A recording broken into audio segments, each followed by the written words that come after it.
নমস্কার বন্ধুরা, আজকে আপনাদের সাথে আমি অফিসিয়াল একটা মাছের রেসিপি শেয়ার করব। খুবই কম সময়ে ঝটপট বানিয়ে নিতে পারবেন। তো এই মাছের রেসিপিটা এতটাই টেস্টফুল এবং দুর্দান্ত অপূর্ব হয়, একবার বানিয়ে দেখবেন, আশা করছি ভীষণ ভালো লাগবে। এটা এতটাই টেস্টফুল, এই মাছের রেসিপিটা অফিসের জন্য কিন্তু ঝটপট বানিয়ে নিয়ে যেতে পারি। এতটাই কম সময়ের মধ্যে ঝটপট বানানো যায়। তো এই মাছের রেসিপিটা বানানোর জন্য আমি এখানে 4 পিস মাছ নিয়ে নিয়েছি। মাছগুলো ধুয়ে মাছের গায়ে লবণ আর হলুদ ভালোভাবে মাখিয়ে ম্যারিনেট করে আমি রেখে দেবো 15 মিনিটের জন্য। 15 মিনিট পরে ফিরে এসেছি। দেখো, গ্যাসেতে কড়াই বসিয়ে দিয়েছি। কড়াই বসিয়ে দিয়ে দিলাম পরিমাণ মতো তেল। তেলটা দেওয়ার কারণ আমি মাছগুলো ভেজে নেব খুব ভালোভাবে। আর মাছগুলো ভেজে নেওয়ার জন্য এখানে আমি পরিমাণ মতো তেল দিয়েছি। তেলটা খুব ভালো মতো ধোঁয়াটা গরম করে নিতে হবে। আর এখানে যে মাছগুলো আমি ম্যারিনেশন করে রেখেছিলাম, মাছগুলো এবার আমি ভেজে নেব এই গরম তেলের মধ্যে। তো মাছগুলো দেখো আমি গরম তেলের মধ্যে ভেজে নিচ্ছি। মাছগুলো এক এক করে আমি এইভাবে দিয়ে দেবো গরম তেলে, দিয়ে লাল লাল করে দুটো সাইড বেশ সুন্দর করে ভেজে নেব। তো আমি রূপা ব্লগস রূপা চ্যানেলে আপনাদের সবাইকে স্বাগত জানাই। সবাইকে স্বাগত জানিয়ে ভিডিওটি দেখার অনুরোধ রইল। তো ভিডিওটা যদি ভালো লেগে থাকে তাহলে বন্ধুরা ভিডিও শুরুতেই একটা লাইক দিয়ে ভিডিওটি দেখার অনুরোধ রইল। আর যদি ভিডিওটা খুবই ভালো লেগে থাকে তোমাদের, তাহলে সুন্দর করে একটা কমেন্ট করে বন্ধুদের সাথে শেয়ার করে দিও। তোমাদের কমেন্ট পড়ে চলে যাব তোমাদের পরিবারে।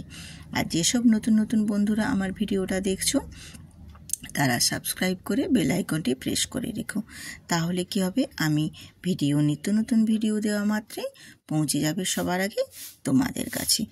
তো আমি মাছগুলো দেখো উল্টে পাল্টে দুটো সাইড বেশ সুন্দর করে লাল লাল করে ভেজে নিচ্ছি। তো মাছগুলো এইভাবে সুন্দর করে আস্তে আস্তে করে একদম লো ফ্লেমে গ্যাসটা দিয়ে ভেজে নিতে হবে। তাহলে কি হবে, মাছের ভেতর পর্যন্ত বেশ সুন্দরভাবে মাছগুলো ভাজা হবে। আর মাছগুলো কিন্তু খেতেও বেশ ভালো লাগবে। আর মাছ একটু লালচে লালচে ভাব ভাজা হলে কিন্তু ভালো লাগে। এদিকে মাছগুলো ভাজা হতে থাক, আমি এপাশে মশলাটাও রেডি করে নিই। আমি এখানে মশলা দিয়েছি, দেখো একটা বড় সাইজের পেঁয়াজ আর কয়েকটা চেরা কাঁচা লঙ্কা দিয়েছি। আর নিয়েছি 1 টেবিল চামচ সাদা তেল, 1 টেবিল চামচ সাদা সর্ষে, আর দিয়েছি 4 থেকে 5টা রসুনের কোয়া। আজকে আমি এই মশলা দিয়েই বানিয়ে নেব। আমরা তো নানা রকম আদা, পেঁয়াজ, রসুন, অন্যান্য আরও নিত্য নতুন মশলা দিয়ে ট্রাই করি, কিন্তু আজ আমি এই মশলা দিয়ে বানিয়ে নেব মাছের এই রেসিপিটা। তো আমার মাছগুলোও দেখো ভাজা হয়ে গেছে। আমি এবারে মাছগুলো তুলে নেব। মাছগুলো বেশ আমার দেখো লালচে লালচেভাবে করে ভাজা হয়ে গেছে। এবার আমি মাছটা তুলে নিচ্ছি। আর এই রেসিপিটা এতটাই টেস্টফুল হয় বন্ধুরা, অফিসের সময়ে কিন্তু ভীষণ তাড়া থাকে, সেই সময় কিন্তু ঝটপট যদি বানিয়ে নিতে পারো ভীষণ টেস্টফুল, আর খুব কম সময়ের মধ্যে রেডিও হয়ে যাবে। তো মাছগুলো ভেজে তুলে নিয়েছি। এবার আমি ওই তেলের মধ্যেই কয়েক দানা গোটা জিরে আর একটা শুকনো লঙ্কা ফোড়ন দিয়ে দেব। ফোড়নটা দিয়ে একটু নাড়াচাড়া করে জিরে আর শুকনো লঙ্কাটা একটু ভাজা ভাজা করে নিয়ে ওর মধ্যে আমি দিয়ে দেব পেঁয়াজের কুচো। পেঁয়াজের কুচোটা দিয়েও একটু নাড়াচাড়া করে পেঁয়াজের কুচোটা একটু ভেজে নেব। একটু হালকা ব্রাউন কালার করে আমি পেঁয়াজের কুচোটা এখানে দিয়ে দিলাম। পেঁয়াজের কুচোটা দিয়ে একটু নেড়ে চেড়ে ভেজে নেব। আর পেঁয়াজের কুচোটা ভাজা হতে হতে ওর মধ্যে আমি দিয়ে দেব স্বাদ মতো লবণ। লবণটা পেঁয়াজের মধ্যে দিয়ে দিলাম, তার কারণ লবণটা খুব পেঁয়াজটা খুব তাড়াতাড়ি নরম হয়ে যাবে। আর আগে থেকেই আমি একদম স্বাদ মতো লবণটাও দিয়ে দিলাম। তো পেঁয়াজটা দেখো একটু হালকা করে নাড়াচাড়া করে নিয়ে এরপর আমি ওর মধ্যে দিয়ে দেব 1 চামচ কাশ্মীরি লঙ্কার গুঁড়ো আর দেব হলুদের গুঁড়ো। দিয়ে আমি পেঁয়াজের সাথে গুঁড়ো মশলাটা একটু নাড়াচাড়া করে কষিয়ে নেব। কষিয়ে নিলে কি হবে, হলুদের গন্ধটাও চলে যাবে আর বেশ পেঁয়াজের সাথে খুব সুন্দরভাবে কষানো হবে। আর দিয়ে দেব এখানে আমি বেটে রাখা মশলাটা। আমি যে ওই যে সর্ষে, রসুন আর সাদা তিল দিয়ে যে মশলার পেস্টটা বানিয়েছি, সেই পেস্টটাও আমি এর মধ্যে দিয়ে দেব। দিয়ে একটু নাড়াচাড়া করে নিয়ে মশলা ধোয়া জলটা দিয়ে দেব। মশলা ধোয়া জলটা দিয়েও বেশ সুন্দর করে আমি এটা মশলাটা কষিয়ে নেব। তো এই মশলাটা কিন্তু একটু কষিয়ে নিতে হবে সময় নিয়ে। মশলাটা কষানো হলে কিন্তু খেতেও ভীষণ সুন্দর হবে এই মাছের তেল ঝালের রেসিপিটা। তো যতক্ষণ না তেল ছেড়ে বেরিয়ে আসছে ততক্ষণ পর্যন্ত একটু কষিয়ে নিতে হবে। তো তেল ছেড়ে বেরিয়ে এসেছে, এই পর্যায়ে আমি এখানে দিয়ে দিলাম চেরা কাঁচা লঙ্কা কয়েকটা, দিয়ে আবারও আমি নাড়াচাড়া করে একটু শুকনো শুকনো করে কষিয়ে নেব। তো মশলার গা থেকে তেলও ছেড়ে বেরিয়েছে দেখেছো, আর কষানোটাও কিন্তু কতটা সুন্দরভাবে হয়েছে। এইরকমভাবে শুকনো শুকনো করে মশলাটা একটু কষিয়ে নিতে হবে। আর মশলার গা থেকে তেলও ছেড়ে বেরিয়ে এসেছে।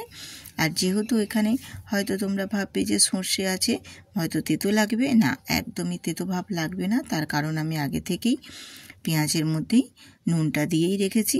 আর এখানে শুকনো শুকনো করে কষিয়ে নেওয়ার কারণ হচ্ছে আমি যেহেতু মশলার মধ্যে রসুনটা দিয়েছি, একটু শুকনো শুকনো করে ভেজে নিলে কী হবে, রসুনের কাঁচা গন্ধটাও চলে যাবে আর রসুনটাও খুব সুন্দরভাবে ভাজা হয়ে যাবে।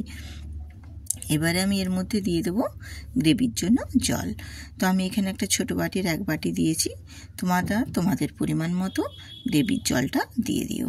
দিয়ে একটু নাড়াচাড়া করে আমি খুব ভালো মতোই ফুটিয়ে নেব গ্রেভিটা। তো গ্রেভিটা দেখো খুব ভালো মতোই ফুটে উঠেছে। এবারে আমি এর মধ্যে ভেজে রাখা মাছগুলো এক এক করে দিয়ে দেব। তো এখানে দেখো আমি 4 পিস মাছ ভেজে নিয়েছিলাম, সেই 4 পিস মাছই গ্রেভির মধ্যে দিয়ে দিলাম। তো দিয়ে একটু খুন্তি দিয়ে নাড়াচাড়া করে নিয়ে আমি গ্রেভিটা ফুটিয়ে নেব মিনিট 2 মতো। মিনিট 2 মতো বেশ ভালোভাবে মাছগুলোর সাথে গ্রেভিগুলো ফুটিয়ে নিয়ে আবারও আমি একটু নাড়াচাড়া করে মাছগুলো উল্টে পাল্টে আবারও আমি এখানে 1 মিনিটের মতো আবারও ফুটিয়ে নেব। গ্রেভিটাও অনেকটা কমে এসেছে আর মাছগুলোও বেশ সুন্দরভাবে ফুটে নরম হয়ে গেছে। তো দেখো মোটামুটি আমার এখানে মাছের তেল ঝালটা মোটামুটি রেডি হয়ে গেছে। আমি গ্যাস অফ করে নামিয়ে নিলাম মাছের তেল ঝালটা। তো দেখো এখানে আমি নামিয়ে নিয়ে একটা সার্ভিং প্লেটে সার্ভ করে দিয়েছি। দেখতে কিন্তু ভারী সুন্দর লাগছে। এই রকম গরম গরম মাছের তেল ঝাল আর যদি গরম গরম ভাত থাকে সঙ্গে কিন্তু আর কিছুই লাগবে না, একদম পারফেক্টভাবে কমপ্লিট হয়ে যাবে। তো এই রকম নিত্য নতুন রেসিপি পেতে আমার চ্যানেলটি সাবস্ক্রাইব করে সবাই আমার পাশে থেকো আর সুন্দর করে একটা কমেন্ট করে আমার পাশে থাকবে। আবার আসবো এরকম নতুন নতুন রেসিপি নিয়ে। Thank you.